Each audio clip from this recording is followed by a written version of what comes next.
ఆయన కొరకు మనందరము శాంతిగా ఉండడానికి కొరకు, తర్వాత భౌతిక దుఃఖాలు, వాటికి భౌతిక దుఃఖాలు లేవు. వీటికి చెట్లు చేమలు, తర్వాత పక్షులకు, జంతువులకు అవిటి కూడా ఉన్నాయి. కానీ మనలాంటి ఫీలింగ్ సో ఇంత ఎక్కువ ఈ దుఃఖాన్ని అనుభవిస్తున్నాను అనేది లేదు. ఎందుకు కారణం అంటే అవి తన పని తను చేసుకుంటా ఉంది.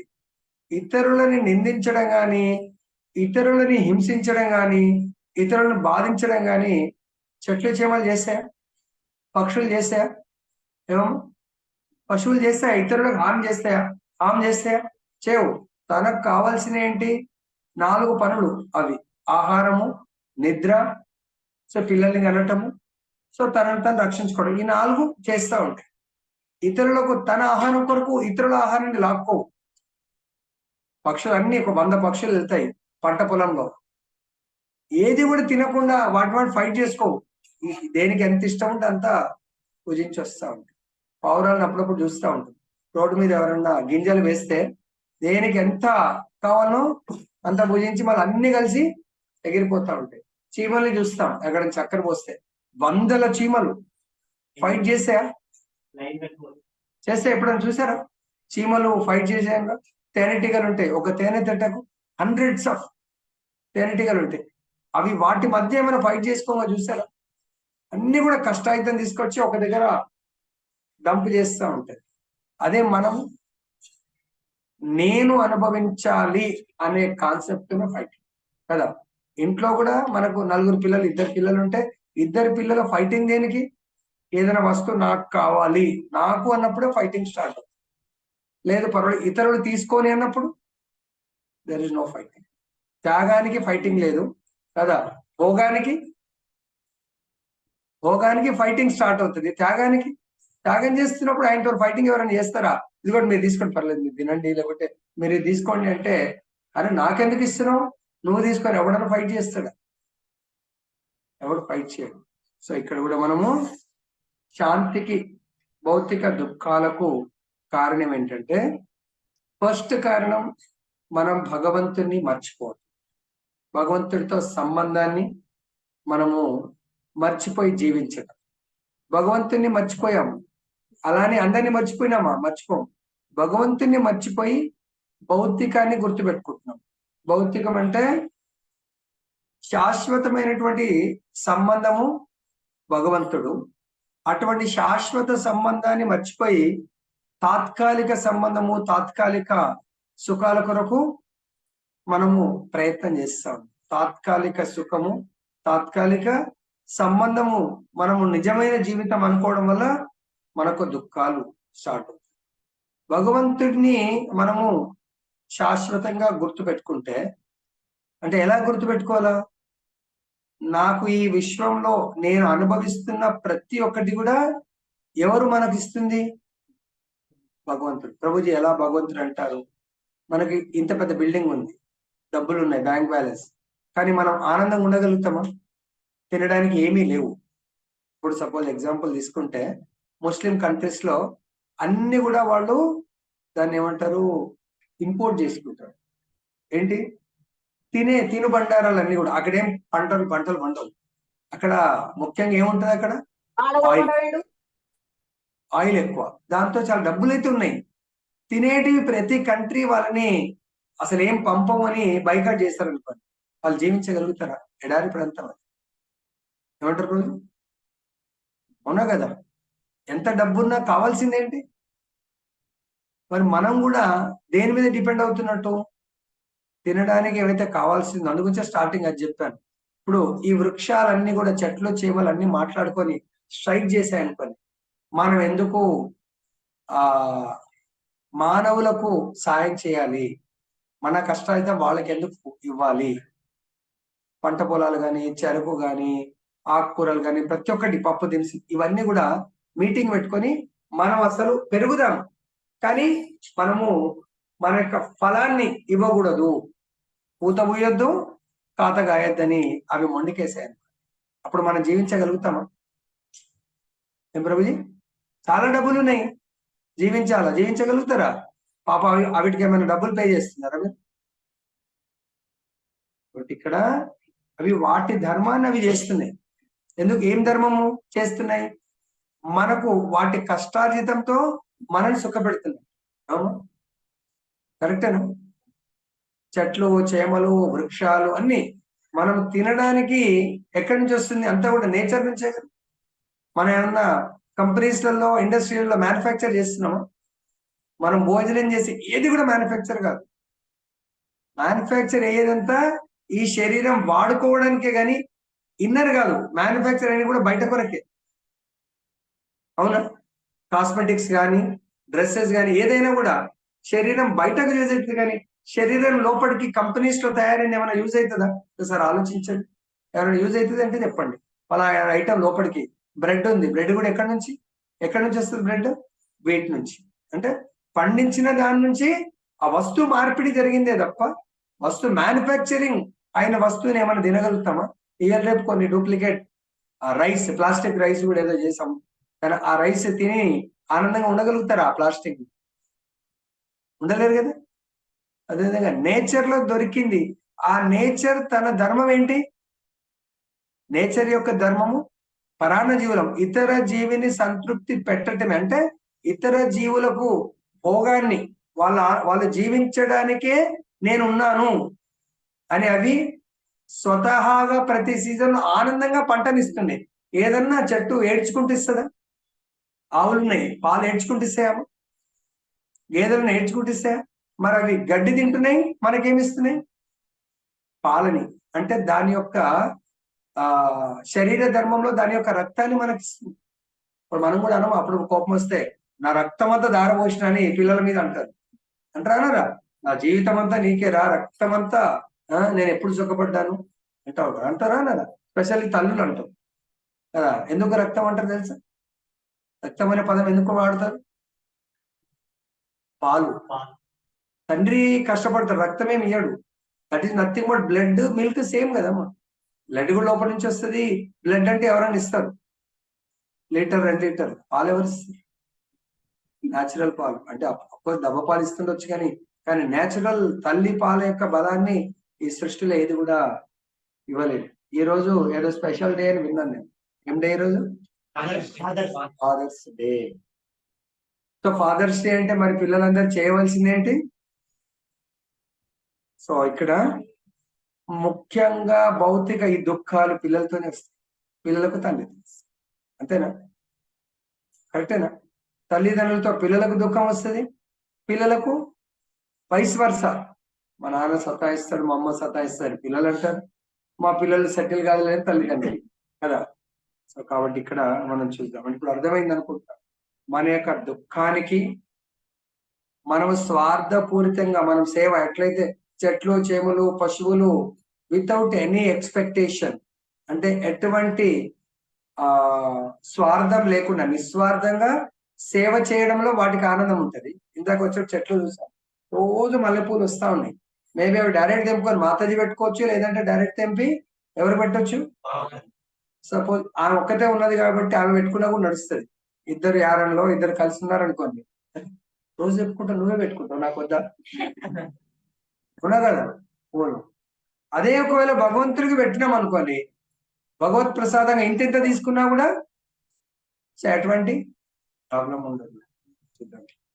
బాహ్య ఇంద్రియార్థములన్నింటినీ త్యజించి దృష్టిని కనుబొమ్మల నడుమ కేంద్రీకరించి ప్రాణాపాన వాయువులను నాసిక రంధ్రముల ఎందే సమములుగా నిలిపి తద్వారా మనస్సును, బుద్ధిని, ఇంద్రియములను నియంత్రించు మోక్షమును వాంఛించు ముని కోరిక భయము, క్రోధము నుండి విముక్తుడగును. సదా అట్టి స్థితిలో నిలిచి ఉండువాడు నిశ్చయంగా ముక్తిని పొందగలడు. ఇక్కడ 2 రకాలుగా ఉందండి. ఒకటేమో ఈ భౌతిక ఇంద్రియాలను యోగం ద్వారా, అంటే ధ్యాన యోగి వాళ్ళ ధ్యానాల ద్వారా ఈ ఇంద్రియాలను ఏదైనా కూడా మనం ముక్తి మార్గంలో ప్రయాణం చేయాలన్నా, మనము ఈ భౌతిక దుఃఖాల నుంచి సుఖంగా ఉండాలన్నా కూడా ఇంద్రియాలను, కళ్ళను, నోటిని, నాలుకను, చెవులను, మన ఇంద్రియాలను కంట్రోల్ చేయండి ఎవరు కూడా ఆనందంగా ఉండలేరు. సో ఇక్కడ ఈ యోగులు ఏం చేస్తున్నారంటే బాహ్య ఇంద్రియాలన్నింటినీ, ఇవి ఇంద్రియాలు ఏది కోరుతుంది, ఇప్పుడు నాలుగు ఏది కోరుతుంది అది తిన్నాం అనుకోండి ఏమవుతుంది, కడుపు గడబడి చేస్తుంది కదా. ఏది పడితే అది విన్నాం అనుకోండి మనసు అశాంతికి గురవుతుంది. అనవసరం మాటలు మనకు తెలియకుండానే, అది సపోజ్ ఎగ్జాంపుల్ ప్రశాంతంగా వాటర్ ఉందనుకోండి, ఇక్కడ రాయి వేస్తే ఆ వాటర్ డిస్టర్బ్ అవుతుంది కదా, దాంట్లో ఏమంటారు వేవ్ స్టార్ట్ అలలు కదా. నిలకడగా ఉన్న దాంట్లో రాయి వేస్తే, ఇక్కడ మన మనసు నిలకడగా ఉంది, ఒక రాయి లాంటి వార్త వచ్చిందని అప్పుడు మనసు కొంచెం కల్లోలం. ఇంకా మనం ఎక్కువ సమయం ఇచ్చి 1, 2, 3 రాళ్ళు పడతా ఉంటే, పెద్ద రాయి పడితే ఇంకా ఎక్కువ. అంటే ఈ చెవులు వినవలసిన మాటలు వినకూడని మాటలు, వినకూడని మనకు సంబంధం లేనివి కూడా మనం వినడానికి ఇష్టపడతా ఉన్నాం. అలా ఒక్కసారి మనం శ్రద్ధ చూపిస్తే ప్రతిసారి అనవసరం మాటలు మనకు, వాళ్ళకి టైంపాస్ కాక మనకు ఫోన్ చేసి వినిపిస్తా ఉంటాం. మనకు చాణక్య పండిట్ ఏం చేస్తాడంటే, ఎవరు ఫోన్ చేసినా ఎవరితో మాట్లాడినప్పుడు 3 చెక్ పాయింట్స్. అంటే మన మనస్సు భౌతిక దుఃఖాలు, మన మనస్సు ప్రశాంతంగా ఉండాలా, మన మనసుని మనము ఏమంటాం అంటే అశాంతికి గురి అవ్వాలనేది మన చేతుల్లో ఉంది. నంబర్ 1, ఎవరైనా ఫోన్ చేసినా మాట్లాడినా ఏమమ్మా బాగున్నారా అది ఇది అంటే ఓకే. అరే మీకు తెలుసా పలానా ఆవిడ గురించి, ఒక నిమిషం ఆగండి, ఎవరి గురించి చెప్తున్నావు, పక్కా ఆమె గురించి. ఓకే, ఆమె గురించి నువ్వు ఏమన్నా ఆమె దగ్గర విన్నావా, లేకుంటే ఆమె గురించి మనం ఎదురుగా ఆమె చెప్తుంది. ఓకే, ఒకసారి 2, నెక్స్ట్ చెక్ పాయింట్, ఆమె గురించి నువ్వు మంచి చెప్తున్నావా చెడు చెప్తున్నావా, చెడే మంచిదిగా. ఒకసారి 3వది, నువ్వు చెప్పే విషయం నాకేమన్నా ఉపయోగం ఉంటుందా నష్టం జరుగుతుందా, దాంట్లో ఉపయోగం ఏముందండి, పక్క ఆమె చెడు గురించి నీకేం, ఈ దండం పెడతా, నాతో నా ఫోన్ ఆ విషయం వద్దు నాకు చెప్పట్లేదు. మన మనసు శాంతంగా ఉంది, కరెక్టేనా. ఈ 3 పాయింట్స్ రిక్వెస్ట్ గానే, లేకుంటే ఆమె అట్లా ఇట్లా అంటే మన గురించి చెడు చెప్తుందా, అక్కడ కాల్ చేస్తుంది ఇమీడియట్ గా. కొన్నిసార్లు ఇవాళ మీ ఫోన్ ఫెసిలిటీ డేంజర్, లైన్ లోనే పెడతారు మనకు చెప్పరు, ఆ లైన్ లో కూడా ఉంటారు, ఏమంటారు కాల్ చూడు ఇప్పుడు కావాలంటే నీ పని. అవును అవును నేను కూడా విన్నామన్నా, ఆమె అటువంటిది అన్నాం అనుకో మనం క్లోజ్గా ఉంటాం. సో మన ఇద్దరి మధ్య చిచ్చు. అదే ఆమె లైన్ లో ఉన్నా నీకు దండం పెడతా, ఆమె గురించి చాలా మంచిది, నాకు ఇంకా అంతకంటే ఎక్కువ నాకు అవసరం లేదని ఆమె లైన్ లో ఉంటే, నా గురించి చాలా మంచిది అన్నది ఆ ఒక్క వర్డ్ చాలింది, ఆమె మనసు శాంతిగా ఉంది, మన మనసు శాంతిగా ఉంది. ఈమె మన ఇద్దరిని కాన్కాల్లో పెట్టి అటు ఆమె మనసు అశాంతి చేసింది, మన మనసు అశాంతి చేసింది. ఈ 3 చెక్ చేయాలి. అప్పుడు మన కాల్ టైం సేవ్ అవుతుంది, అనవసరం ఇంకా ఆమె వేరే పనే లేదు, మన ఇద్దరి మధ్య ఏమో మాటనే వినాడు. ఓకే అమ్మా సరే సరే అమ్మా, ఇక ఇంకా ఇంట్రెస్ట్ లేదు. మన ఇంటికి వచ్చిన ఎవరన్నా ఇదే అడగాల, దేవుడి గురించి చెప్పాలా, వాళ్ళకి ఇంట్రెస్ట్ ఉంటే కూర్చుంటారు, మళ్ళీ వస్తాం మా సుధాన్ని ఎప్పుడు మాట్లాడితే దేవుడి గురించి అంటారు, ఏదో వేరే విషయాలు మాట్లాడితే మాట్లాడు వస్తాం చెప్పాలి. ఎందుకు ఇవాళ నా చెవులు పనిచేస్తలేవు, మా నోరు కూడా జరా టేస్ట్ వస్తుంది, ఏదో మాట్లాడుతున్నాం కరోనా. కరోనా కాదు, ఈ యొక్క దేవుడి కరోనా వచ్చింది. ఏం మాట్లాడినా మా గురువు గారు ఏం చేసినా కానీ నోట్లకి మాట్లాడి దేవుడి మాటలు వస్తున్నాయి. అలా లైక్ చేసిన వాళ్ళు మన ఇంటికి వస్తారు, అది లైక్ చేసిన వాళ్ళు చేయని వాడు అరే మనకి మంచిది కదా. అంటే భగవద్ బంధువులు మన ఇంటికి వస్తారు, భగవంతుడు ఇష్టం లేని శత్రువులు కాదు, ఇష్టం లేని వాళ్ళు రాదు. ఇంకా అటువంటి వాళ్ళ దగ్గర మన చెడు మాటలు వినము, చెడు మాటలు మాట్లాడే ఛాన్స్ లేదు. కాబట్టి ఇక్కడ ఆటోమేటిక్ గా ఇక్కడేమో ముని డైరెక్షన్. సో ఇక్కడ మనకు బాహ్య ఇంద్రియములను త్యజించి ఈ విధంగా మనము మన చెవులను మనం కంట్రోల్ చేసుకోవచ్చు, మనసుని శాంతిగా పెట్టుకోవచ్చు, నోరు కంట్రోల్ అవుతుంది కదా. మా ఇతరుల గురించి మాట్లాడి మన టైం వేస్ట్ కదా, ఎందుకు వచ్చింది. ఈవెన్ ఇతరుల పొగడ్తలు కూడా, అనవసరం పొగడ్తలు కూడా వేస్టే కదా కదా. సో కాబట్టి ఇవన్నీ కూడా ఈ వీళ్ళేమో యోగా ద్వారా బాహ్య అంటే వాళ్ళు ధ్యానం ద్వారా త్యజించి, అంటే ఈ ఇంద్రియాలను అనవసరం దానికి వాళ్ళు ఉపయోగించారన్నట్టు, వాళ్ళు కూడా ఎప్పుడు ధ్యానంలో ఉంటారు. సో ఈ కనుబొమ్మల నడుమ ఇక్కడ కేంద్రీకరించి ప్రాణాపాన వాయువులను నాసిక రంధ్రముల ఎందే నియంత్రించు మోక్షమును, వాళ్ళకు మోక్షాన్ని కోరుకుంటారు కాబట్టి అప్పుడు వాళ్ళకి ఈ భౌతిక కోరికల గురించి పెద్ద పట్టింపు ఉండదు వాళ్ళకి. తర్వాత ఎవరైతే భౌతిక కోరికలమ్మా, పక్క వాళ్ళు నాకు శత్రువు అన్నప్పుడు నాకు భయం. ఈ కాలనీలో అందరూ మిత్రులే ఉన్నారనుకోండి, మా ఇంట్లో అక్కడ ఏదైనా వస్తువు కూడా అక్కడ బయట పెట్టినా కూడా నాకేమైనా భయం ఉంటుందా? ఏమో, అందరూ నేనంటే ఇష్టం అనుకోండి, ఇంకా నా వస్తువును కూడా చాలా జాగ్రత్తగా చూస్తారు. అరే వాళ్ళ ఇంటికి ఎవరు పోతున్నారు, ఎవరు ఎవరు వస్తున్నారు అని చెప్పేసి భయమే ఉండదు అన్నమాట. నా పక్క వాళ్ళు కానీ ఎవరైనా నాకు శత్రువులు ఉన్నారంటేనే భయం ఎవరితో ఉంటుంది. నాకు ఇష్టపడిన వాళ్ళు ఎవరు ఉన్నారంటే వాళ్ళు ఎప్పుడన్నా నాకు హామ్ చేస్తారేమో అనేది భయం ఉంటుంది. అందరూ నన్ను ఇష్టపడే వాళ్ళతో నాకు ఎటువంటి భయం ఉంటుందా? ఏమో, భయం ఉంటుంది ఏమన్నా? ఏం భయం, హ్యాపీగా ఉండగలుగుతాం. సో కాబట్టి మనము ఈ యొక్క దేహంతో ప్రతి ఒక్కరితో ఫ్రెండ్షిప్ చేయాలి, శత్రుత్వం ఉండకూడదు. ఓకే, తర్వాత ఇది ఎప్పుడు స్టార్ట్ అవుతాయి అంటే, మనకు భౌతికమైనటువంటి కోరికలు చాలా ఉన్నాయి అనుకోండి, కోరికలు తీరినప్పుడు మనకు కోరిక వస్తుంది. తర్వాత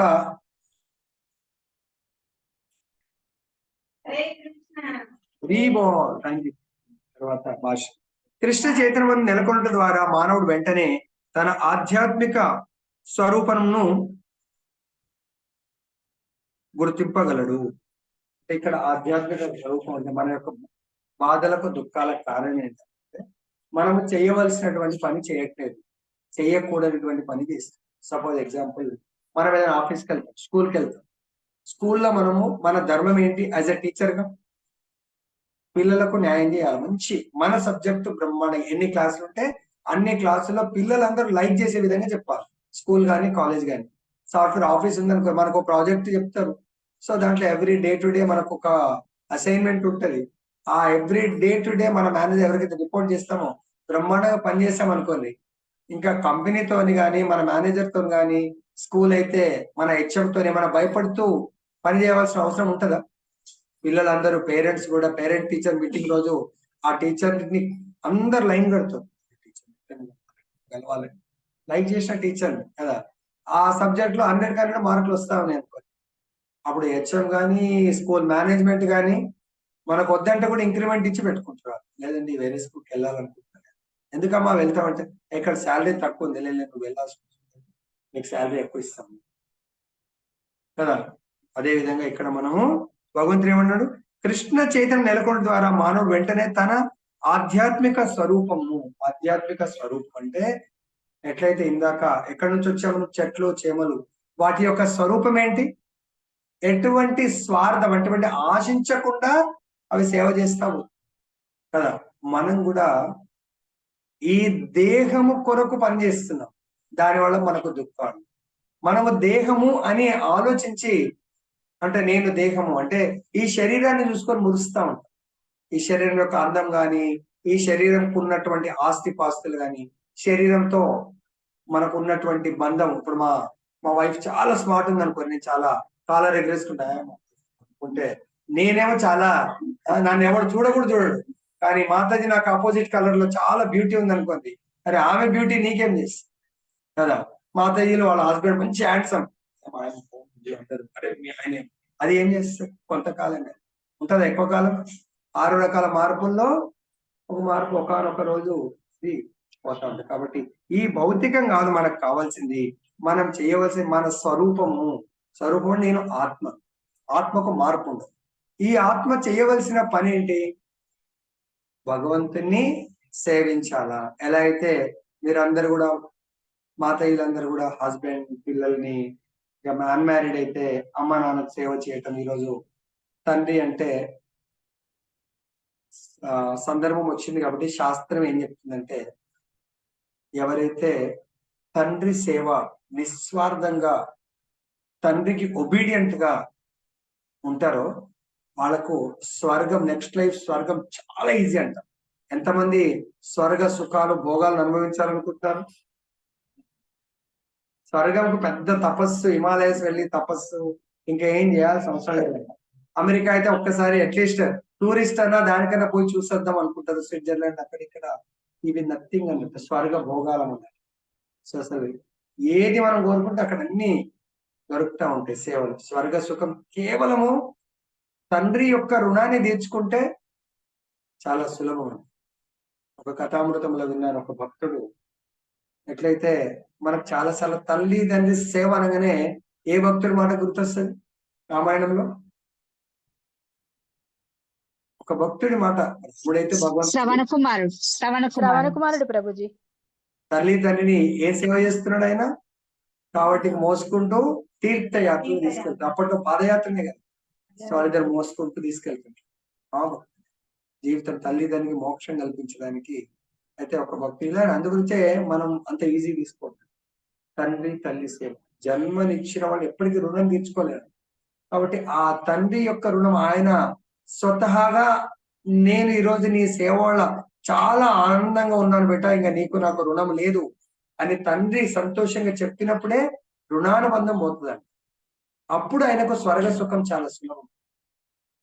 రెండవది, తల్లి యొక్క రుణం తీర్చుకోలేమంటే కష్టం అది తీర్చడం అనేది.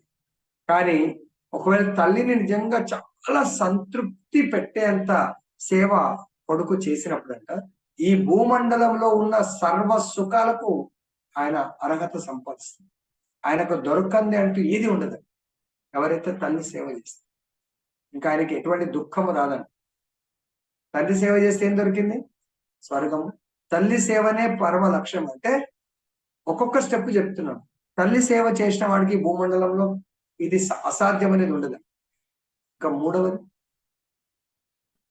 ఎవరైతే భగవంతుని డైరెక్ట్ సేవ చేయలేము.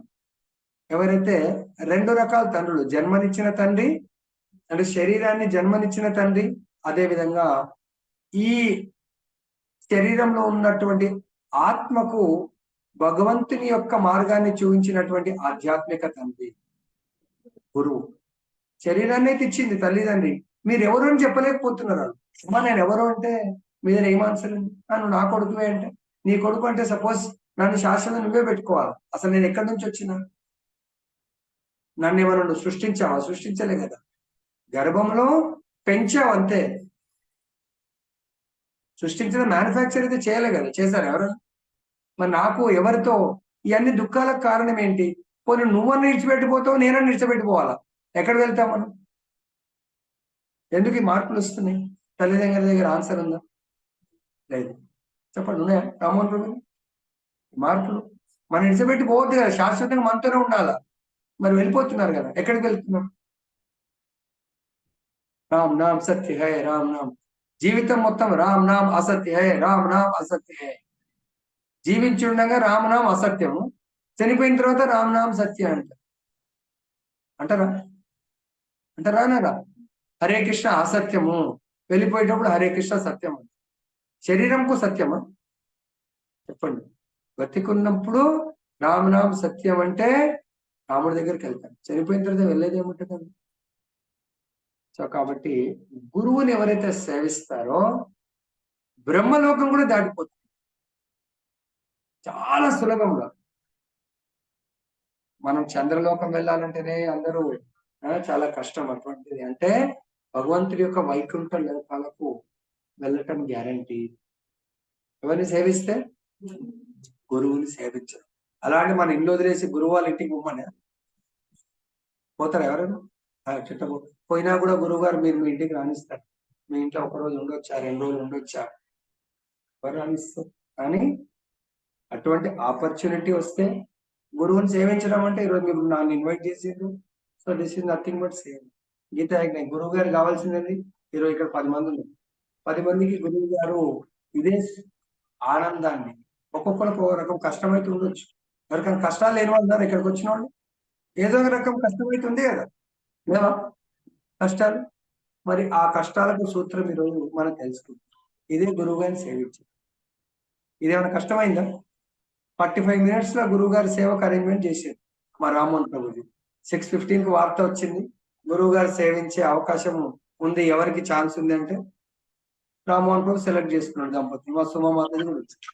సో ఆపర్చునిటీ తీసుకున్నాం. ఎవరు కష్టమైన పని అది గురువుని సేవించేది? లేదు కదా. అది ఇక్కడ భగవంతుడు ఏంటంటే కృష్ణ చైతన్యం నెలకొంట ద్వారా మానవుడు వెంటనే తన ఆధ్యాత్మిక స్వరూపం అంటే భగవంతుని సేవించడం ఎలా? గురువు ద్వారా. అది మన యొక్క నిజమైన స్వరూపం అని చెప్తుంది. నెక్స్ట్, తదుపరి అతడు భక్తియుక్త సేవ ద్వారా భగవానుని అవగతం చేసుకోనగలడు. ఇప్పుడు మన అందరం డైరెక్ట్ ఈరోజు క్వశ్చన్ కూడా ఏదో వచ్చినట్టుంది కదా, 17వ క్వశ్చన్. ఏంటి 17వ క్వశ్చన్?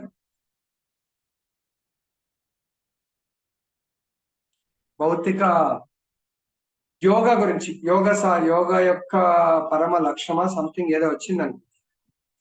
యోగ సాధన యోగ యొక్క పరమ సిద్ధాంతం లక్ష్యం యోగ ప్రభుజీ. సిద్ధాంతం యొక్క చివరి లక్ష్యం గురుజీ. నీలిమ మాతయ్య గురుజీ హరే కృష్ణ. దండోత్సవం గురుజీ. ఏంటి మరి? నేను ఆన్సర్ తో అది ప్రత్యేగాత్మ ఫిజికల్ ఫిట్నెస్ ప్రభుజీ. అని పెట్టాను గురుజీ. పరాగాత్మ అది యాక్చువల్లీ. హరే ప్రభుజీ ఆన్సర్ ప్రత్యేగాత్మ ప్రభుజీ. ప్రత్యేగాత్మ అంటే భౌతిక సుఖాలను అనుభవించడం, నిత్యాగాత్మ. ఇగో ఇది 23 ఇది దానికి డైరెక్షన్ ఇస్తుంది అన్నట్టు, అర్థమైందా? సో యోగా ద్వారా కంట్రోల్ చేస్తున్నాడు ఆయన. అతడు భక్తియుక్త సేవ ద్వారా భగవాన్ని అవగతం చేసుకోగలడు. భక్తియుక్త సేవ ఏందో నెలకొన్నప్పుడు మానవుడు దివ్యమైన ఆధ్యాత్మిక స్థితికి చేరి తన కర్మలన్నింటి యందును శ్రీకృష్ణుని దర్శింపగలుగును. ఇట్టి ప్రత్యేక స్థితియే పరబ్రహ్మమునందు ముక్త స్థితి అనబడును. మనం ఈ శరీరాల్లో జీవించినప్పుడే ముక్త స్థితి అంటే ఏంటి, బద్ధ స్థితి అంటే ఏంటి, రెండు మన యొక్క జీవన విధానంలో రెండు స్థితిగతులను చూస్తాం. ఎట్లయితే సమ్మర్, వింటర్, రైనీ సీజన్ 3. మన జీవితంలో కూడా బద్ధ జీవితం అంటే నేను దేహము అని ఈ దేహము యొక్క చైతన్యంతో దేహాన్ని సుఖపెట్టుకోవడానికి కొరకు ఒక జీవితము, దాన్ని ఏమంటారు బద్ధ జీవితము. ఇంకొకటి నేను ఆత్మ భగవంతుని సుఖపెట్టడం అంటే భగవంతుడి ఆనందము, భగవంతుడు కోరుకున్న విధంగా జీవించడము ముక్త జీవితం. నేను కోరుకున్న విధంగా, మా హస్బెండ్ కోరుకున్న విధంగా, పిల్లలు కోరుకున్న విధంగా జీవన విధానం అంటే ఈ దేహ సుఖం కొరకు జీవించేది బద్ధ స్థితి. భగవంతుడు ఆత్మానందం కొరకు జీవించమంటాడు, అది ముక్త స్థితి. దాంట్లో దుఃఖం అనేది ఉండదు. శరీర సుఖం కొరకు జీవించే దాంట్లో దుఃఖం ఉంటుంది. ఆత్మ సుఖము అంటే పరమాత్మనే సేవించడానికి కొరకు ఏదైతే జీవిస్తామో దాంట్లో మనకు దుఃఖం అనేది ఉంది. లైక్ ఎగ్జాంపుల్ చెప్పినా కదమ్మా, ఎక్కడైనా జాబ్ చేస్తున్నాం, ఎవరైతే మనకు శాలరీ ఇస్తుందో వాళ్ళకు లాభాన్ని చేకూర్చే విధంగా మనం డ్యూటీ చేస్తే మనకు ఆ డ్యూటీలో ఏమైనా కష్టం వస్తుందా? ఏమమ్మా, ఎవ్రీ ఇయర్ ఇంకా శాలరీ పెంచుతా ఉంటారు, ఇంకా మనకంతా ఆనందంగా ఉంటది, మనకు మంచి ప్రమోషన్స్ ఇస్తా ఉంటారు, మనకు ప్రిఫరెన్స్ ఇస్తారు. ఏం ప్రభుజీ? మనం అక్కడ వెళ్ళి మన పర్సనల్ ఇంకా సైడ్ బిజినెస్ చేసుకుంటా ఉంటే అక్కడ మాత్రం కష్టం వస్తుంది. డ్యూటీలో మాత్రం కష్టం. అదే విధంగా మనం కూడా ఇక్కడ డ్యూటీ చేయడానికి వచ్చాం. ఇక్కడ భౌతిక ప్రపంచంలో ఈ దేహము, ఇంతకు ముందు కూడా చాలాసార్లు చెప్పాను, ఒక కార్ డ్రైవర్ పెట్టుకుంటాం. ఆ కార్ డ్రైవర్ మన కొరకు, సపోజ్ మనం ఏదైనా కంపెనీలో మంచి పోస్ట్ లో ఉన్నాం, వాళ్ళు అన్నారు మీరు కార్ పెట్టుకోండి మేము అంత పేమెంట్ చేస్తామండి. మనదే ఓన్ కారు, డ్రైవర్ని పెట్టుకున్నాం. కానీ మన కారులో కేవలం ఆఫీస్ వెళ్ళాలా, డ్రాప్ చేస్తే చాలు, ఈవినింగ్ మన ఇంటికి తీసుకొచ్చాలి. కానీ డే అంతా వాడికి ఒక 7-8 గంటలు ఫ్రీ ఉంటుంది. 7-8 గంటలు వాడు ఓలాకో ఉబర్కో బుక్ చేసుకొని మొత్తం తిరిగి వస్తా ఉన్నాడు. ఎట్లా సార్తో పని లేదు కదా, సార్ ఆఫీస్లోకి వెళ్ళి బయటకు వెళ్ళాడు. ఆ సార్ కానీ కంపెనీ కానీ వాళ్ళు ఏం చేస్తారు తెలుసా, మీటర్ రీడింగ్ ఎంత అయితే అంత డబ్బులు ఇస్తారు. కానీ వీడి మీటర్ రోజు క్యాబ్ నడితే గిర్రని తిరుగుతూ ఉంటుంది. కంపెనీ 15,000 ఇచ్చేది వాడుకు 50,000 మీటర్ తిరిగితే 50,000 ఏమంటే ఇస్తాడా? మరి సారు కూడా సంతోషపడతాడా ఆ యొక్క వెహికల్ ని బయట తిప్పుతా ఉంటే? అర్థమైందా ఎగ్జాంపుల్? కారు మన కొరకు ఉంది, వాడు హాయిగా కావాలి కారులో నిద్రపో, ఏం కాదు. సార్ ఎప్పుడు ఫోన్ చేసి బయటకు పోవాలంటే రెడీగా ఉండు, లేదంటే హాయిగా నిద్రపో, నో ప్రాబ్లం. అలానే మనకి ఈ దేహము, చెట్లు చేమలకేమో మనం సేవించడానికి వాటికి చెట్లు చేమలు అనే దేహం ఇచ్చారు. మనకి దేహం ఎందుకు ఇచ్చారు?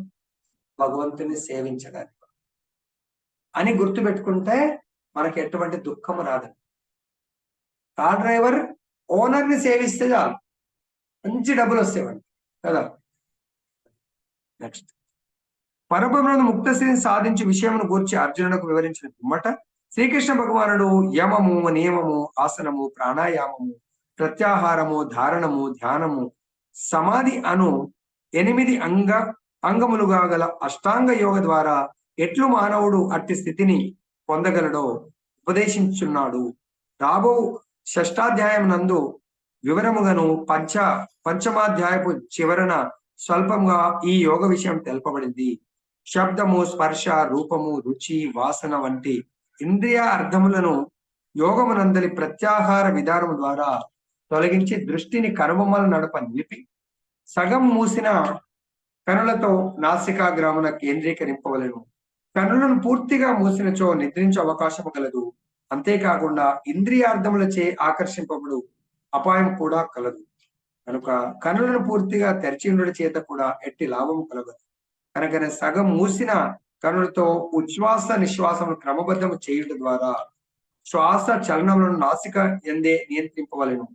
ఇట్టి యోగాభ్యాసం ద్వారా మానవుడు ఇంద్రియాలను నియంత్రింపగలిగి బాహ్యములైన ఇంద్రియార్థం త్యజింపగలుగును. ఆ విధంగా అతడు బ్రహ్మ నిర్వాణమును పొందుటకు సన్నద్ధుడగును. ఈ యోగ విధానము మానవుడు అన్ని విధములైన భయము, క్రోధముల నుండి విముక్తుడై దివ్య స్థితి యందు పరమాత్మ ఉనికిని అనుభూతి చెందుటకు ఎంతగానో తోడ్పడు.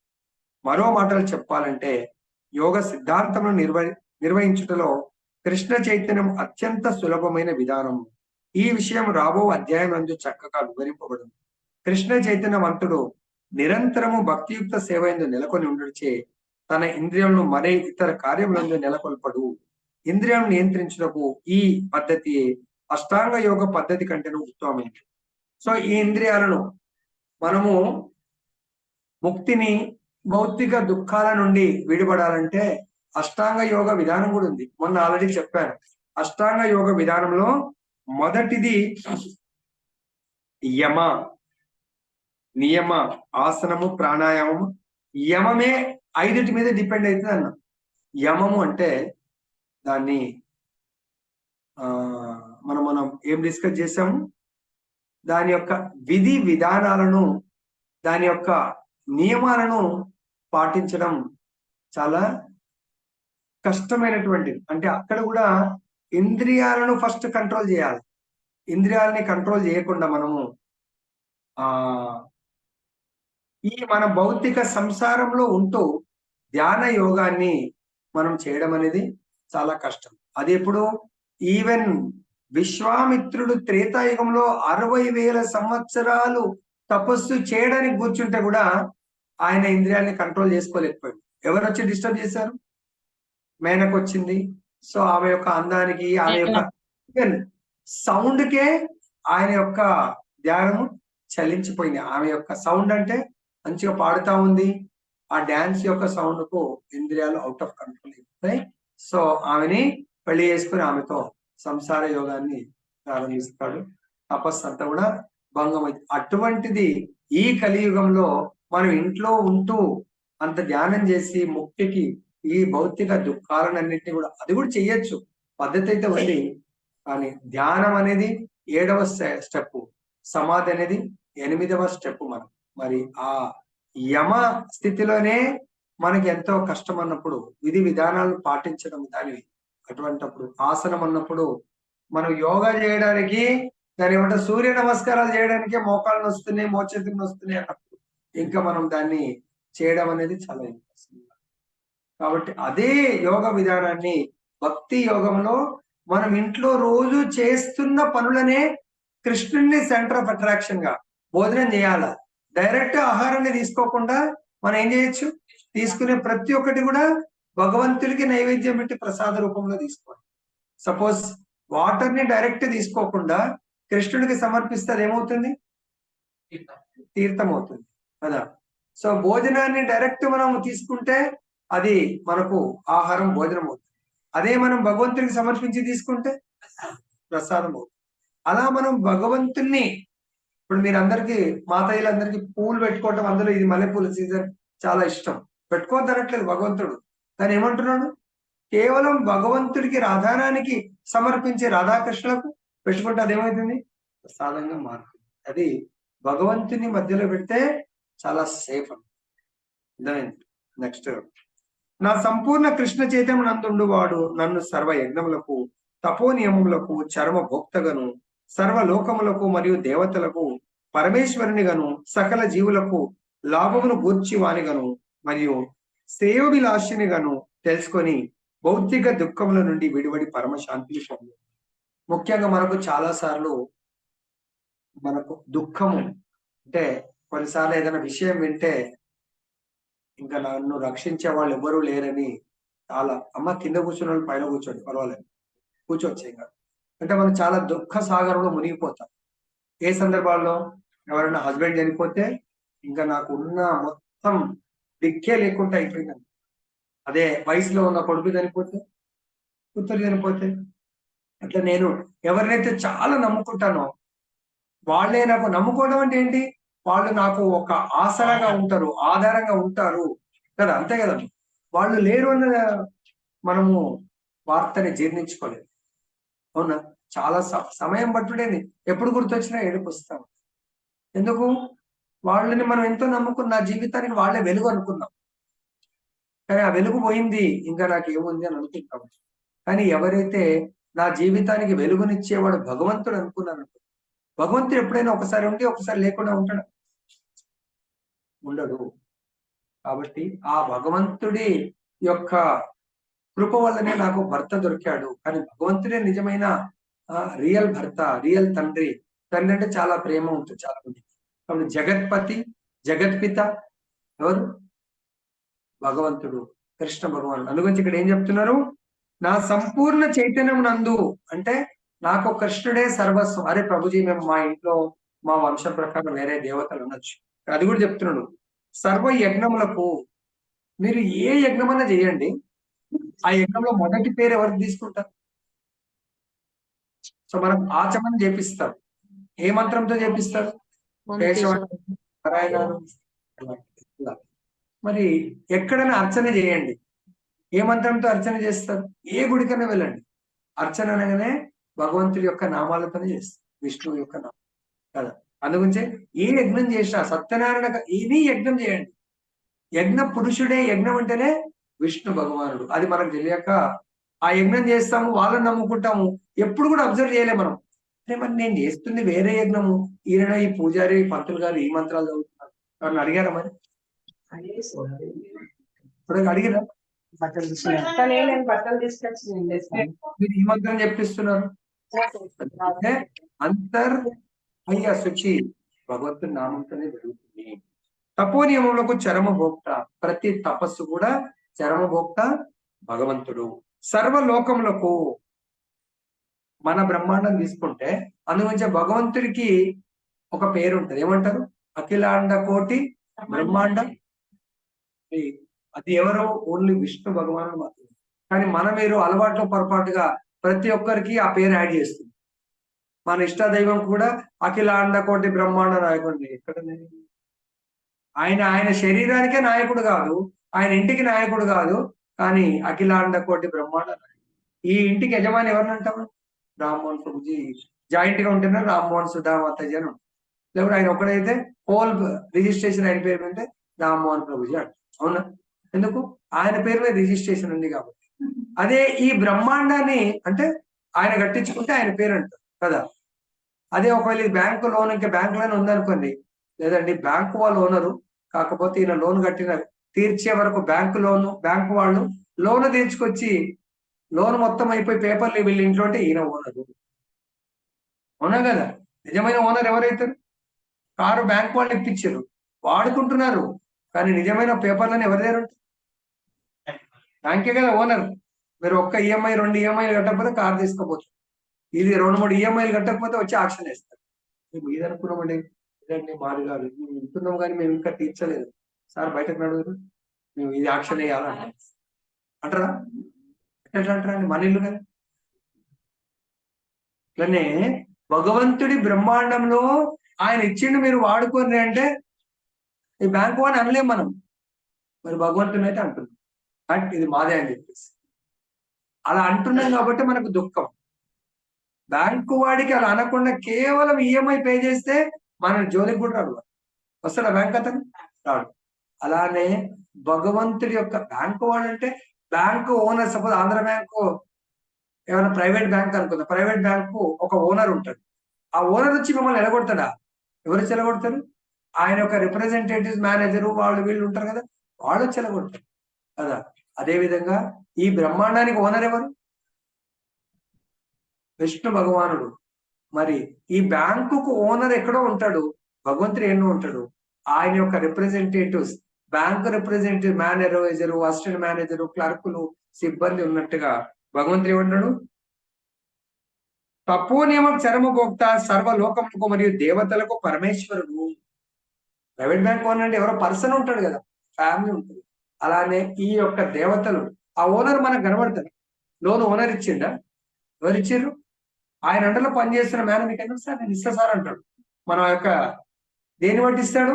Bank statement. బ్రహ్మాండం ఉంది సార్ది ట్రాన్సాక్షన్. ఆయన మన ఎంబడి బట్టి లోన్ ఇస్తాడు. ఎందుకు? ఆయన టార్గెట్ ఫుల్ఫిల్ చేయాలి కాబట్టి. అట్లనే దేవతలు కూడా మనకు లోన్లు ఇస్తారు, మళ్ళీ ఈఎంఐ కడతా ఉంటారు. ఇది ఇప్పుడు ఫస్ట్ టైం ఇస్తున్నాం దేవతలకు అంటే అక్కడ దేవతలకు కాదు, లోన్ ఇచ్చింది భగవంతుని శాంక్షన్ అవుతుంది. ఇక్కడ కూడా కంపెనీ ఓనర్, బ్యాంక్ ఓనర్ ఏమైనా ఉంటాడు, వీళ్ళు రిప్రజెంటేటివ్స్ గా వీళ్ళు ఇస్తారు, ఆయన తరపు నుంచి వీళ్ళు కలెక్ట్ చేసి ఆయనకు పంపిస్తారు. మన ఇంట్లో ఈ రోజు రేపు అన్ని ఆర్డర్, ఫుడ్ ఆర్డర్ ఇస్తున్నాం. ఈ మన ఇంటికి తెచ్చిచ్చిన ఆయన వంట చేసి తెచ్చిస్తుంటా, ఎవరు? ఆ కంపెనీ వాడు అరేంజ్ చేస్తాడు. కాబట్టి వీడు వచ్చి ఆ కంపెనీ వాడు ఎక్కడో అరేంజ్ చేస్తుంటాడు, అది తీసుకొని వచ్చి మనకు సర్వీస్ చేస్తుంది. అంతేనా? అదే పని దేవతలు చేస్తారు. దేవతలు కేవలం భగవంతుడి యొక్క రిప్రజెంటేటివ్ లాగా పనిచేస్తారు. కాబట్టి ఏమంటాడు? సర్వలోకంలో మరియు దేవతలకు పరమేశ్వరుడిగా మనం భావించాలి. మనము దేవతలే సర్వస్వం అనడం వల్ల ఈ బ్యాంక్ మేనేజర్కి ఏదన్నా కొంచెం డబ్బులు ఇచ్చేసి సారీ ఈసారికి ఒక్కసారి ఇచ్చేయి, ఓకే, ఆయన ఉన్నంత కాలం ఏదో మేనేజ్ చేస్తారు. ఆయన వెళ్ళిపోయింది, ఇంకో అతను వస్తాడు. ఆయన చూస్తాడు కదా, ఎవరో డిఫాల్టర్స్, ఆయన వస్తాడు, ఆయనను మేనేజ్ చేయాలి. ఎంతమంది మేనేజ్ చేస్తారు? ఏదో ఒక రోజు స్టిక్ రోడ్ వస్తాడు, మనది ఆక్షన్ వేస్తాడు కదా.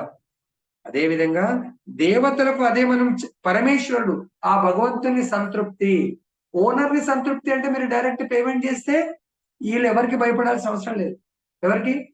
మేనేజర్, క్లర్క్, వీళ్ళందరూ కూడా అప్పుడప్పుడు భయపెడుతూ చేస్తూ ఉంటారు. మనం ఏదైనా బిజినెస్ చేస్తూ ఉంటాం, దానికి బరాబర్ పర్మిషన్ తీసుకొని ట్యాక్స్ కట్టామనుకోండి, ఎవడన్నా తాళం వేస్తా ఉంటాడా? చూడను. అదేవిధంగా మనం ట్యాక్స్ కట్టేటంటే భగవంతుడికి మన కష్టార్జితం సమర్పిస్తున్నాం అనుకోది, ఇంకా ఎవ్వరికి భయపడాల్సిన అవసరం లేదు. అదే చెప్తున్నాడు పరమేశ్వరుడు. సకల జీవులకు లాభమును గూర్చివానుగాను. నాకు ఎక్కడి నుంచి స్టార్ట్ అయింది? పక్క వాళ్ళ ఇంటి నుంచి ఫోన్ గురించి స్టార్ట్ అయింది కదా. ఏ ప్రభుజీ ఏదో ఆయనకి ఇష్టం ఉన్నాయి ఎగ్జాంపుల్ చెప్తా ఉంటాడు అనుకుంటుంటారు. అనుకుంటారా? సంబంధమే ఉండదు. ప్రభుజీ ఏదో ఎగ్జాంపుల్ చెప్తుంటారు కదా, అంతేనా? రిలేషన్ ఉంటుందా ఉండదా? ఇందు గురించే మనం పక్క వాళ్ళకు ఫ్రెండ్షిప్ ఉండాలా, మన వాళ్ళకు. పరాయి వాళ్ళు అని ఎవ్వరు కూడా జీవించొద్దంట. అప్పుడు మనము అజాత శత్రువు అనేవాడు లేకుండా జీవించగలుగుతాము. అందరూ నా వాళ్ళే అని జీవిస్తూ ఉండాలి, అందరినీ ప్రేమించాలి. ఎలా ప్రేమించగలుగుతాం ప్రభు? అందరూ మన వాళ్ళు ఎవరు కదా. సపోజ్ మీకు ఇద్దరు పిల్లలు అయితే, ఆ ఇద్దరు పిల్లల్ని ఈక్వల్ గా చూస్తారా, వేరుగా చూస్తారా? ఏమా జనరల్ గా మీరు ఈక్వల్ గా చూడకుండా ఈ ఆస్తి మీద మా ఇద్దరికి ఈక్వల్ అధికారం ఉంది అంటారా నా పిల్లలు? లేదా వాడికి ఎక్కువ ఇస్తాడు అటు కుదరదు నాన్న, మంచి మాట చెప్తున్నా, లేకుంటే లీగల్ అంతా తెలుసు, నువ్వు ఏమన్నా నాకు సగం వస్తుంది అంటాడు. కాబట్టి వాడు ఎందుకు? నేను కూడా నీ గర్భంలో జన్మించిన, నేనేమన్నా పెంపకం వచ్చిన కొడుకుని కాదు, పెంపకం వచ్చిన కొడుకు అంటే వేరు అంటారానమ్మా. అదే విధంగా మనందరికీ తండ్రి భగవంతుడు, ఆత్మ. కాబట్టి మనందరం ఒకే తండ్రి బిడ్డలం. కాబట్టి అందరం బై డిఫాల్ట్ ప్రేమించాలి. కానీ మా అందరికీ తండ్రిని మర్చిపోయాం. కాబట్టి మనము తండ్రి అనుకోగానే మనకు జన్మించిన తల్లిదండ్రులను చూస్తున్నాం. కాబట్టి మన లోపల ఈ డిఫరెన్సెస్ చూస్తున్నాం. దేహంతో పోల్చుకొని ఒకడు నా వాళ్ళు, ఒకడు పరాయి వాళ్ళు అని చూస్తాం. అలా చూసినంత కాలం మనం దుఃఖాన్ని ఫేస్ చేస్తాము. సర్వ జీవులకు లాభమును కూర్చోడు భగవంతుడు, శ్రేయోభిలాషి. ఆ విధంగా మనందరికీ తండ్రి అని భగవంతుని చూసినంత కాలం మనం ఆనందంగా ఉండగలము. మాయాశక్తి బంధంలో ఉన్న బద్ధ జీవులు భౌతిక జగత్తునందు శాంతిని పొందటకై ఆరాటపడుచుందురు. కానీ భగవద్గీత ఎందలి ఈ భాగమును వివరింపబడిన ఈ శాంతి సూత్రం మాత్రం వారెరగరు. అట్టి అత్యున్నతమైన శాంతి సూత్రం ఇక్కడ ఈ విధంగా వివరింపబడింది. సమస్త మానవ కర్మలకు శ్రీకృష్ణ భగవానుడే దివ్య భోక్త. అతడే సర్వలోకములకు మరియు అక్కడి దేవతలకును ప్రభు అగుటచే అతని దివ్య సేవకై జనులు సర్వమును అర్పింపవలను. అతని కంటేను మహత్తరుడు మరొకడు లేడు. దేవతలలో శ్రేష్ఠులైన బ్రహ్మ రుద్రాదుల వంటి దేవతల కంటేను అతడు శ్రేష్ఠుడు. కనుకనే భగవానుడు తమీశ్వరానాం పరమం మహేశ్వరం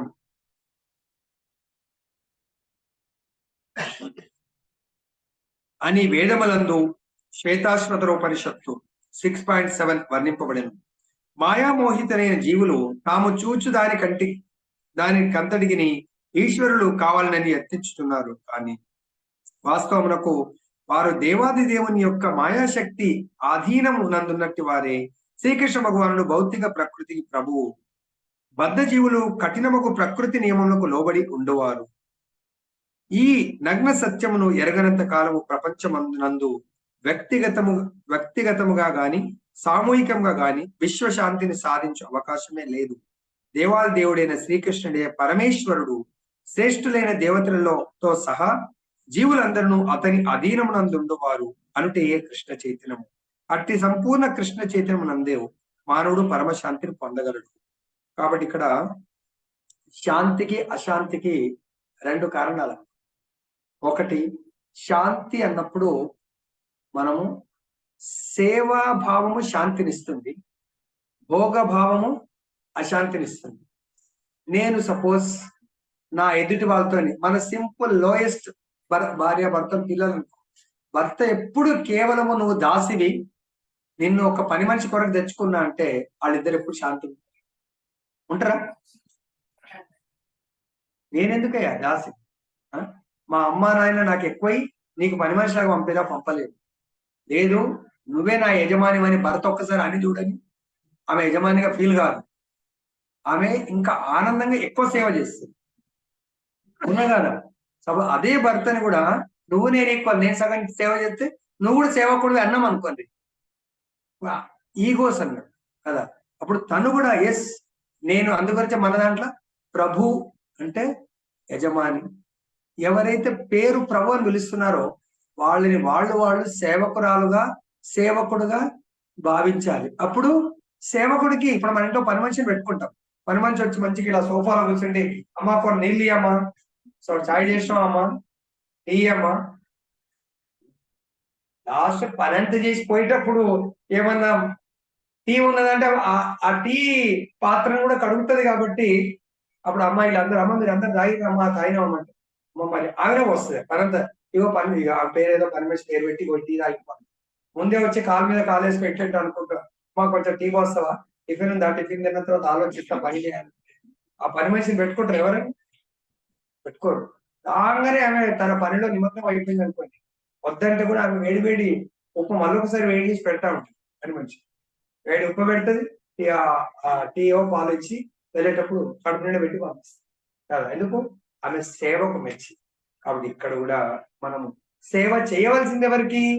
భగవంతుని సేవించినప్పుడు.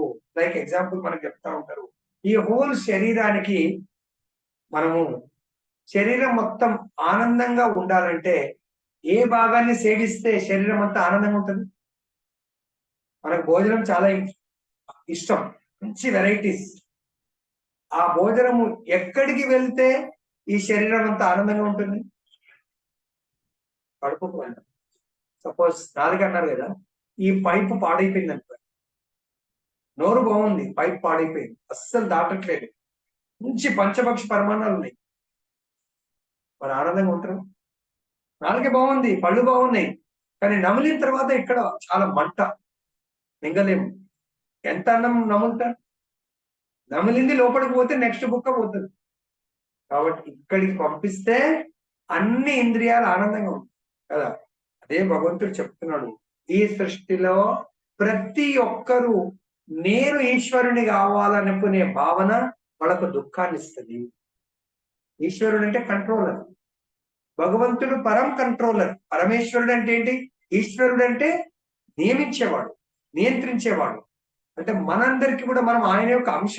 మమై వంశో జీవలోకే జీవభూత ఆయన ఒక అంశ. కాబట్టి ఇప్పుడు మన పిల్లలకు కూడా మనకు కొన్ని క్వాలిటీస్ ఉంటాయి, ఉదయ గుణాలు. తల్లి గుణాలు కొన్ని ఉండొచ్చు, తండ్రి గుణాలు కొన్ని ఉండొచ్చు. అదేవిధంగా భగవంతుడి గుణాలు మనకు వస్తాయి. ఏంటది? కంట్రోల్ చేయడం. ప్రతి ఒక్కరు కూడా మాతాజీలు ప్రభుజీని కంట్రోల్ చేయాలనుకుంటారు, ప్రభుజీ మాతాజీలు కంట్రోల్ చేయాలనుకుంటారు, పిల్లల్ని కంట్రోల్, ప్రతి ఒక్కరికి ఆ క్వాలిటీ ఉంటుంది. దేవతలకు కూడా క్వాలిటీ ఉంది. దేవతలు మనం కంట్రోల్ చేయాలి. అలానే దేవతలందరికీ బాస్ బ్రహ్మ, బ్రహ్మ కంటే పైన శివ, దుర్గా, అందరూ ప్రతి స్టేజ్ లో ఒక్కొక్క స్టేజ్ లో కంట్రోల్. కానీ సుప్రీం కంట్రోలర్ భగవంతుడు. ఈ విషయాన్ని తెలుసుకొని మనందరం కూడా నన్ను నువ్వు కంట్రోల్ కాదు, మనందరికీ కంట్రోలర్ ఆయన యొక్క డైరెక్షన్ లో మనం పని చేద్దామని ఫ్యామిలీ అందరూ ఒక దగ్గర కూర్చుంటే డిసిషన్ తీసుకున్నారు అనుకోండి. అప్పుడు ఏమైతుంది? మనందరికి యజమాని ఆయన. మీరు కూడా కష్టపడండి, నేను కూడా వంటింట్లో కష్టపడతాను, ఇల్లంతా ఇది ఆయన యజమాని. ఇప్పుడు మన ఇంట్లో పని మనిషి వచ్చి ఆమె పని మొత్తం ఇల్లంతా పని చేసుకుంటూ ఆనందంగా లాస్ట్ తాడుతూ కూర్చో యజమాని అంటారు. అవునా కదా? కింద కూర్చే కాదు, ఈ కుర్చీలో కూర్చో అంటే ప్రేమిస్తారు అంటారా అన్నారా? మనం సోఫాలో కూర్చున్నా పాప ఆమె భయంతో కింద కూర్చొని ఆ కుర్చీలో కూర్చోను అంటారా అన్నారా? అలానే మనం కూడా భగవంతుడి సేవకుడిలాగా అందరము ఫీల్ అయినాం అనుకోండి, గొడవ ఎక్కడ? సపోజ్ మన ఇంట్లో ఒక్కసారి 2-3 పనులను పెట్టుకుంటాం. వంటకు ఒక పని మనిషి ఉంటుంది, క్లీనింగ్ ఒక పని మనిషి ఉంటుంది, ఇంకోసారి ఇంకా ఎవరైనా హస్బెండ్ యొక్క ఏదైనా పని ఉంటే ఆయన కూడా పని అయిన వస్తుంది. వాళ్ళ ఇంట్లోనే ఆఫీస్ ఉందనుకోండి, 10 మంది పని వాళ్ళు ఉండొచ్చు. అందరు ఎవరన్నా యజమాని లాగా ఫీల్ అయితే నెక్స్ట్ డే వాళ్ళు రారు. ఎవరి పని వాళ్ళు, కానీ అందరూ కూడా పని వాళ్ళు లేరు. మేమందరం ఆ యజమానికి ఒబీడియంట్ గా పనివాడు అని ఫీల్ అయినంత కాలము అందరు హ్యాపీగా ఉంటారు. యజమాని అని ఫీల్ అయిన రోజు మనందరం కూడా ఇక్కడ భగవంతుడి యొక్క సేవకులము అనుకున్నంత కాలం పరమ శాంతిని పొందుతాము, దుఃఖాన్ని పొందమంట. నెక్స్ట్ సాధారణంగా కర్మయోగం అని తెలియబడు కృష్ణ చైతన్యం ఈ పంచమాధ్యాయము ప్రయోగాత్మక వివరణ అయినది. కర్మయోగము ఏ విధంగా ముక్తిని చేకూర్చగలదనేది మానసిక కల్పనతో కూడిన ప్రశ్నకి ఇక్కడ సమాధానం ఇవ్వబడింది. కృష్ణ చైతన్యంతో కర్మ చేయుట అనగా శ్రీకృష్ణుడే సర్వమునకు పరమేశ్వరుడు అను సంపూర్ణ జ్ఞానంతో కర్మ చేయుట అని భావము. సో ఇక్కడ అఖిలాండ కోటి బ్రహ్మాండ నాయకుడు ఇలా అయితే పలుకుతాము, కానీ అది మనస వాచ కర్మ నోటితో అంటాము, కానీ మనసులో అంత విశ్వాసం లేదు. ఎందుకు? మనము ఇప్పుడు కృష్ణ చైతన్యం గురించి సంవత్సరం అయింది ప్రభుది, నాకు 50 ఏళ్ళు, 49 ఏళ్ళు మా అమ్మవారిని పూజ చేస్తుండే, మా హస్బెండ్ ఇంకా బాబాని పూజ చేస్తాడు, ఇంకేదో ఉన్నది, ఇంకా అవన్నీ కూడా ఎడమర్చిపోతాం ప్రభుజీ కదా. అలానే సింపుల్ ఎగ్జాంపుల్, మన ఇంటికి పని మనిషిని పెట్టుకున్నాం, ఈ పక్కింట్లో కూడా పని చేస్తుంది. ఆ పక్కింట్లో వాళ్ళు వద్దన్నది తీసేసాడు, అయినా కూడా అలవాట్లో పొరపాటు తీసేసినా కూడా మన ఇంటికి రావాలా? జీతం మన ఇంట్లో ఇస్తున్నాము, పక్కింట్లో కూడా పని చేసి వస్తామా, వాళ్ళ అయిన తర్వాత మీ ఇంటికి వస్తా, ఆవిడ మా ఇంటికి రాకుంటే కూడా సరే ఇంట్లో వద్దాముగా, నీ వాకిలితో ఊడ్చి నీళ్లు చల్లి మన ఇంట్లో వాకిలు ఊడమంటే అక్కడ ఊడుస్తా ఉందనుకోండి, వాళ్ళు వద్దన్నారు కదా, అయినా నా మనసు ఒప్పుతలేదమ్మా, వాళ్ళకు కూడా పని చేస్తాం. ఏ యజమాని హ్యాపీగా ఉంటారా? ఇదేందమ్మా, మేము జీతం ఇస్తే వాళ్ళ దగ్గర ఫస్ట్ పని చేసి వస్తున్నాము. అలానే మనకి ఎవరు శాలరీ ఇస్తున్నారో తెలుసుకున్న తర్వాత వాళ్ళని మెప్పించడం మన ధర్మం, అవునా కదా? అదేవిధంగా ఈ రోజు మనకు తెలిసింది నా నిజమైన యజమాని, ఆ రోజు నుంచైనా ఆయనని సంపూర్ణంగా సేవ చేయడానికి మన యొక్క ఈ శరీరం యొక్క ధర్మమే. ఈ శరీరాన్ని ఎవరిచ్చారు మనకు? భగవంతుడు ఇచ్చారు, వేరే వాళ్ళు ఎవరు ఇవ్వలేరు. ఎందుకు ఇవ్వలేరు? బ్రహ్మ మనందరికీ సృష్టికర్త బ్రహ్మ అనుకుందాం. ఆ బ్రహ్మకు శరీరాన్ని ఎవరిచ్చారు? బ్రహ్మ జన్మ ఎట్లా? ఎవరికి జన్మించాడు బ్రహ్మను ఎవరు సృష్టించారు? విష్ణు భగవాన్. మా పైన సో మిమ్మల్ని మీకు ఏమైనా ఇబ్బంది అవుతుందో పైన కూర్చోండి, సుమ్మమ్మ కూర్చోమ్మా, కూర్చో, ఏం కాదు, పర్వాలేదు. ఐఎమ్ గివింగ్ యూ పర్మిషన్, కూర్చోండి. ఏ విష్ణువు ద్వారా బ్రహ్మ జన్మిస్తాడు? ముగ్గురు విష్ణువుడు, కారణోదక్షాయ విష్ణువు, తర్వాత గర్భోదక్షాయ విష్ణువు, క్షీరోదక్షాయ విష్ణువు. గర్భోదక్షాయ విష్ణువు ఆయనకు శరీరాన్ని ఇస్తాడు కదా. మరి బ్రహ్మకే శరీరం ఇచ్చినప్పుడు బ్రహ్మకే తండ్రి గర్భోదక్షాయ విష్ణువు అన్నప్పుడు ఈ శరీరాన్ని మనకు భగవంతుడి ద్వారా మనకు లభించింది. ఆత్మ భగవంతుడి యొక్క అంశాన్ని తెలుసుకోవాలి మనం. తర్వాత అట్టి కర్మ దివ్య జ్ఞానం కంటేనూ అన్యమైనది కాదు. భక్తి యోగం ప్రత్యక్షంగా కృష్ణ చైతన్యము కాగా, జ్ఞానయోగం అట్టి భక్తి యోగమునకు చేరు మార్గం వంటిది. చాలా అద్భుతమైనది. భక్తి యోగమేమో లైక్ మనకొక డెస్టినేషన్, మన పిల్లల గురించి ఆలోచిస్తాం. ఒక కాలేజ్ ఉందంటే ఆ కాలేజ్ డెడ్ ఎండ్ ఉంటుంది. కాలేజ్ కు 3 మార్గాలు ఉంటాయి.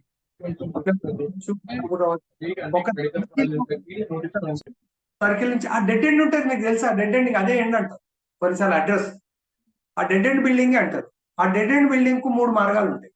ఇటు నుంచి రావచ్చు, స్ట్రైట్ రావచ్చు, లెఫ్ట్. వచ్చిన తర్వాత ఆ చౌరస్ నుంచి కొంచెం ముందుకు పోతే డెడ్ ఎండ్ అంటారు కదా. ఆ 3 మార్గాలు ఎక్కడ? ఆ సర్కిల్ దగ్గర కలుస్తాయి. సర్కిల్ నుంచి స్ట్రైట్ పోవాలి. అదే విధంగా భగవంతుణ్ణి చేరుకునే మార్గంలో కర్మయోగము, జ్ఞానయోగము, జ్ఞానయోగం ఒక సర్కిల్ దగ్గర ఆగుతుంది. సర్కిల్ నుంచి ఇంకా నెక్స్ట్ వే ఏది? స్ట్రైట్ రండి, స్ట్రైట్ భక్తి యోగం. అర్థమైందా? నుంచి ఇక్కడ ఏం చెప్తుంది చూడండి. భక్తి యోగం ప్రత్యక్షంగా కృష్ణ చైతన్యం కాగా, జ్ఞానయోగం అట్టి భక్తి యోగమునకు చేరు మార్గము. సో జ్ఞానయోగము అదే, దానికి ఇంకొక సైడ్ నుంచి కూడా గేట్ ఉంది. దానికి ఇంకా ఇవన్నీ బేస్ లేవు, స్ట్రైట్ రోడ్ అది. మీరు ఎప్పుడైనా చూసారా? మన రాష్ట్రపతి రోడ్, రాష్ట్రపతి ఇంటి ముందర రోడ్ ఎంత పెద్దగా ఉంటుంది తెలుసా? స్ట్రైట్ ఉంటుంది, ఒక 3-4 కిలోమీటర్లు.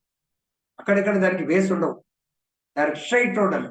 ఆ రోడ్ లో అప్రోచ్ అవ్వచ్చు. అట్లా బ్యాక్ సైడ్ గేట్ ఇంకా అవి కూడా స్ట్రైట్ అప్రోచ్. అట్లా భక్తి యోగం డైరెక్ట్ భగవంతుని ప్రత్యక్షంగా అప్రోచ్ అవ్వచ్చు. పరతత్వంతో తనకు గల సంబంధ జ్ఞానంతో కర్మ చేయటే కృష్ణ చైతన్యము. దేవాదేవుడైన శ్రీకృష్ణుని గూర్చిన పరిపూర్ణ జ్ఞానమే ఈ చైతన్యం నందరి పరిపూర్ణ స్థితి. వాస్తవంలో శుద్ధాత్మ భగవాన్ని అంశగా అతనికి నిత్య దాసుడే ఉండును. కానీ మాయపై అధికారం అయిపోవాలని కోరిక చే అతడు మాయతో సంపర్కంను కలిగించుకును. ఆ సంపర్కమే అతని సమస్త దుఃఖములకు కారణము. మాయ అంటే ఏమీ లేదు. చాలా మంది ప్రభుజీ మన ఇస్కాన్ దాంట్లోనే మాయ అంటారు, వేరే దాంట్లో మాయ అనే పదము యూజ్ చెయ్యరు అను కదా. సో నేను నిన్ననో ఏదో ఒక గురువు గారి యొక్క లెక్చర్ వింటా ఉంటే, భగవంతుడి యొక్క ఫ్రంట్ సైడ్ అంటే ధర్మం, అధర్మం. అధర్మం అనేది మాయ, ధర్మం అనేది మాయాతీతం అన్నట్టు. భగవంతుడు ఫ్రంట్ పోర్షన్ ధర్మము. ఈ యొక్క సృష్టిలో ధర్మము అధర్మం ఎప్పటికీ ఉంటాయి. అధర్మం అనేది ఎప్పుడు జీరో కాదండి. అయితే అధర్మం జీరో ఎప్పుడైనా ఏ యుగంలోనే ఉందా? సత్యయుగంలో ప్రహ్లాదుడు ధర్మాన్ని పాటించాడు. నా హిరణ్యకశిపు, హిరణ్యాక్ష అధర్మం. అంటే సత్యయుగంలో కూడా ఉన్నట్టే కదా ధర్మం అధర్మం. త్రేతాయుగంలో రావణుడు అధర్మం పాటించాడు, రామచంద్రుడు, దశరథ మహారాజ్ ధర్మం. అంటే ప్రతి యుగంలో ధర్మాధర్మాలు ఉంటాయి. కానీ అధర్మం పెరిగిపోయినప్పుడు భగవంతుడు అవతరించి అధర్మాన్ని తగ్గించి ధర్మాన్ని వృద్ధి చేస్తాడు. అందుగురించే మనకు చైతన్య మహాప్రభు యొక్క చైతన్య చరితామృతంలో ఒక శ్లోకం ఉంటుంది. ఏంటది? కృష్ణ సూర్య సమ మాయార యహా కృష్ణ తహా నహి మాయార అధికార్. మాయ అంటే ఈ భౌతిక ప్రపంచంలో సుఖపడడానికే నీ జీవితం అని మనని ప్రేరేపిస్తుంది. మాయ అంటే ఏం లేదు, నువ్వు దేహము అని మనని చెప్పేది మాయ, నువ్వు ఆత్మ అని చెప్పేది కృష్ణ చైతన్యం. మాయకు కృష్ణ చైతన్యం తేడా అంటే ఈ ఇంద్రియ సుఖాలని తో జీవించడము మాయా జీవితం, అంటే బద్ధ జీవితము. ఇంద్రియాల కొరకు కాదు నేను జీవించాల్సింది, ఆత్మ కొరకు జీవించాలి అనేది. పిల్లల్ని ఇంత బాగా చదివిపించాం, జాబులు వచ్చినాయి, అటే గాలికి అటే మాయలో కలిసిపోతే మన ఇంటికి రాను, మీరు నా తల్లిదండ్రులు కాదు. సపోజ్ మన వాడిని ఎంఎస్ చేయడానికి అమెరికా పంపిస్తాం. అక్కడ ఎవరున్నారు? మన ఫ్రెండో, మన కజినో, లేకపోతే మన తమ్ముడు, అన్ననో ఉన్నాడు. వాళ్ళకి పిల్లలు లేరు, మన కొడుకుని పంపించాం. వాళ్ళు ఇంకా చాలా పిల్లలు లేరు కాబట్టి చాలా ప్రేమతో చూసి వాళ్ళ ఇంట్లోనే పెట్టుకున్నారు. వాడు మనం ఏంటి పాపం చిన్న ఫ్యామిలీ, పూర్ ఫ్యామిలీ, కష్టాలతో వాడు బయట ఫ్రెండ్స్ ఏదో కోరికలు ఉన్నాయో అవన్నీ కోరికలు, డ్రెస్ కానీ తిండి కానీ పెట్టలేము. కానీ వాళ్ళకి లేవు, చాలా డబ్బులు ఉన్నాయి. ఫుల్ వాడికి ఇక సుఖాలను ఇస్తున్నారు. వాడు నిజంగా తల్లిదండ్రులు అంటే ఇట్లుండాలి. ఆ అమ్మనైనా నిజంగా తల్లిదండ్రి కారాలు. ఎప్పుడు చూసినా చాలా నన్ను తిట్టి తిట్టి తిట్టి అలా తిట్టింది కాబట్టి చదువుకొని ఎంఎస్కి వెళ్ళినాం. వాళ్ళు చాలా ప్రేమతో ఏముంది, మస్తు జాబ్ చేస్తుండే, డబ్బులు కూడా వాళ్ళకే. నేను తెస్తా ఆంటీ, మీకేం లేదు, అన్ని కొనుక్కొస్తా ఉన్నాడు వాడు. చాలా డబ్బులు పుష్కలంగా ఉన్నాయి. వాడి డబ్బుతోనే వాడిని సుఖపెడుతున్నారు వాడు. అప్పుడు ఏమైంది, సో ఇంటికి స్లోగా ఫోన్లు చేయడం మర్చిపోయిండు, ఇట్లా అమ్మా నాయన మర్చిపోయిండు, వాళ్ళే అమ్మా నాయన అనుకుంటూ జీవిస్తా ఉన్నాడు. కన్నా ఏ తల్లిదండ్రి అయినా ఆనందపడతారా? అవుమా? ఏ తల్లిదండ్రి అన్నా కూడా ఆనందపడతారా? పోనీ నా కొడుకు డబ్బులు అక్కడ ఫీజు కూడా వీళ్ళే కట్టి పంపించిండు, ఆ లోన్ కూడా ఈయనే తీరుస్తున్నాడు, ఆయన పంపిస్తలేడు. కరెక్ట్ అంటే పంట పొలాన్ని వేరే తీసుకున్నట్టుగా ఆ డబ్బులన్నీ ఏదో ఆయన దగ్గర ఉంచినందుకు ఫుల్ గా వాళ్ళు సుఖపెడుతున్నాడు, వాళ్ళు కమ్మగా వండి పెడుతున్నారు. వాడు కూడా వాళ్ళే నిజమైన తల్లిదండ్రి. ఎవరు సంతోషంగా ఉంటారు? కన్న తల్లిదండ్రి. అట్లా ఉందన్నాడు. మనకు అన్నింటిని ఇచ్చింది భగవంతుడు, కానీ మన భగవంతుడిని మర్చిపోయి ఏం చేస్తున్నాము, మాయ ఒడిలో ఆనందపడాలనుకుంటున్నాము. కానీ ఎప్పుడు ఆనందంగా ఉండలేము, మన దుఃఖాలకు కారణము. అతడు భౌతిక జగత్తుతో సంపర్కము కలిగి ఉన్నంత కాలము భౌతిక అవసరముల కొరకై కర్మను అనుభవవలసి వచ్చును. కృష్ణ చైతన్యం అన్నది అభ్యాసం ద్వారా ఆధ్యాత్మిక స్థితిని ఈ జగత్తునందు జాగృతము చేయునైనందున మానవుడు అట్లు భౌతికత్వమునందును క్రమంగా అది అతనిని ఆధ్యాత్మికతకు కొని రాగలదు. ఆధ్యాత్మిక జీవితమున అతడు ఎంత అధికంగా పురోభివృద్ధిని సాధించినచో అంత అధికంగా భౌతిక బంధం నుండి విడిపడగలుగును. భగవానుడు ఎవరి పట్లను పక్షపాతము కలిగి ఉండడు కనుక మానవుని ఆధ్యాత్మిక పురోభివృద్ధి కృష్ణ చైతన్యమునందు అతని విద్యుక్త ధర్మ నిర్వహణ పైననే ఆధారపడి ఉండదు. అట్టి కృష్ణ చైతన్య సహిత కర్మ అన్ని విధముల ఇంద్రియాలను నిగ్రహించుట ఎందును మరియు కామ క్రోధముల వేగమును జయించుట ఎందును తోడ్పడును. ఈ విధంగా ఇంద్రియముల పలు వేగములను నియంత్రించి కృష్ణ చైతన్యమునందు స్థిరముగా నెలకొనిన వాడు నిజంగా బ్రహ్మ నిర్వాణము లేక ఆధ్యాత్మిక స్థితి అందు నెలకొన్న వాడగును. యోగం యొక్క పరమ ప్రయోజనము నిర్వహింపబడుచున్నందున కృష్ణ చైతన్యమందు అష్టాంగ యోగము అప్రయత్నంగా నిర్వహింపబడినట్టే అగును. యమ, నియమ, ఆసన, ప్రాణాయామ, ప్రత్యాహారము, ధారణ, ధ్యాన, సమాధి అను 8 అంగములు గల యోగాభ్యాసము మానవుని క్రమంగా ఉద్ధరించును. అది భక్తియుక్త సేవచే పరిపూర్ణత్వము నొందుట యందు ఉపోద్ఘాతం వంటిది మాత్రమే. భక్తియుక్త సేవ ఎందరి పరిపూర్ణత్వమే మానవునికి శాంతిని ప్రసాదించగలదు. అదే మానవ జన్మకు పరమ సంసిద్ధి. అంటే ఈ యోగ విధానంలో సమాధి స్థితి అంటే నాకు ఇంకా దేనితో సంబంధము లేదు, కంప్లీట్ వైరాగ్యం. కానీ కృష్ణ చైతన్యంలో మొట్టమొదటి స్టెప్ అది. కృష్ణ చైతన్యంలో ప్రతిదీ భగవంతుడికి అర్పించి తీసుకుంటాం. అక్కడ సమాధి స్థితిలో నాకు ఇంకా ప్రపంచంతో ఏమీ సంబంధం లేదు. ఇక్కడ అక్కడనేమో భోగాన్ని కంప్లీట్ త్యాగం చేస్తాడు, ఇక్కడ భోగాన్ని భగవంతుడికి సమర్పించి తీసుకుంటాం. అంటే ఇక్కడ నేను నా ఇల్లు ఇది నాది కాదు, టెనెంట్ లాగా అని భావించడం. ఈ శరీరం నాది కాదు, శరీరమే నాది కాదు అన్నప్పుడు ఇప్పుడు వేరే వాళ్ళ వెహికల్ 1 గంట కొరకు తీసుకుంటాం, దాన్ని తీసుకెళ్లి సర్వీసింగ్ చేయించి దానికి ఎదురు వెనక లైట్ పోతే లైట్ ఎక్కించి సీట్ కవర్ పోతే సీట్ అంతా మనం ఏం చేస్తాము. ఇయ్యాలకు రెంట్ కూడా ఇస్తున్నారంట వెహికల్, 1 గంట 2 గంటలు. ఇక్కడ ఉందో లేదో తెలియదు, ఉందా ఇక్కడ కూడా ఫెసిలిటీ? రెంట్కి 1 రోజు 1 గంట కొరకు అట్లా. పూర్వకాల సైకిల్ ఇచ్చేవాళ్ళు రెంట్, ఇప్పుడు వెహికల్ కూడా ఇస్తున్నారంట, పెట్రోల్ వస్తుంది తిప్పాలి. సో ఆ విధంగా ఆ రెంట్ వెహికల్ ని ఎవరన్నా రిపేర్లు చేసి అన్ని ఎక్స్ట్రా ఫిట్టింగ్స్ అన్ని చేస్తారా? మరి రెంట్ వెహికల్ కి ఎందుకంటే అంతగా చేస్తారు. ఆల్టరేషన్, రెంట్ ఉన్న ఇంట్లో ఆల్టరేషన్ చేస్తే ఓనర్ ఒప్పుకుంటాడా? మొలలు కొడితేనే చెప్పేస్తాడు ముందే, మొలలు గిన్నెలు కూడా కొట్టొద్దండి, ఏ మొలలు మేము పెట్టామో అవే యూజ్ చేసుకోండి అంటారా? కాబట్టి భగవంతుడు చెప్తున్నాడు, ఈ దేహమే రెంటెడ్ అని భావించినప్పుడు ఇక మనం ఎటువంటి అశాంతి గురవుతాం. కాబట్టి దీన్ని సింపుల్ గా ఉన్నదాన్ని మెయింటైన్ చేస్తాం. రెంట్ అన్నప్పుడు మరి రెంట్ కట్టాలి కదా, వెహికల్ హైర్ తీసుకుంటే వెహికల్ హైరింగ్ కట్టాలా? ఆ విధంగా మనము వైరాగ్యంతో అది రావాలంటే జ్ఞానం కావాలి. ఇది రెంటెడ్ అనే జ్ఞానం ఉండాలి. తల్లిదండ్రులు రెంట్ తీసుకుంటారు, పిల్లలు చిన్నోళ్ళు ఉన్నారు, ఆ గోడల్ని వాళ్ళకి ఏం తెలుస్తుంది, రెంటెడ్ అని పిచ్చి గీతలు తీసి పడిస్తారు. చిన్నపిల్లలు పలక మీద రాయమంటే రాయడు, గోడల మీద రాస్తారు. ఎంత అరిచినా పేపర్ మీద రాయడు, పలక మీద రాయడు. మనం ఎట పోయించినప్పుడు మొత్తం గీతలు తెల్ల గోడని నల్లగా చేసి పెడతారు. అనుకోకుండా అప్పుడే కిరాయి గొడవకు వచ్చింది ఓనర్. ఇక మనకు ఉంటుంది కోసాయి.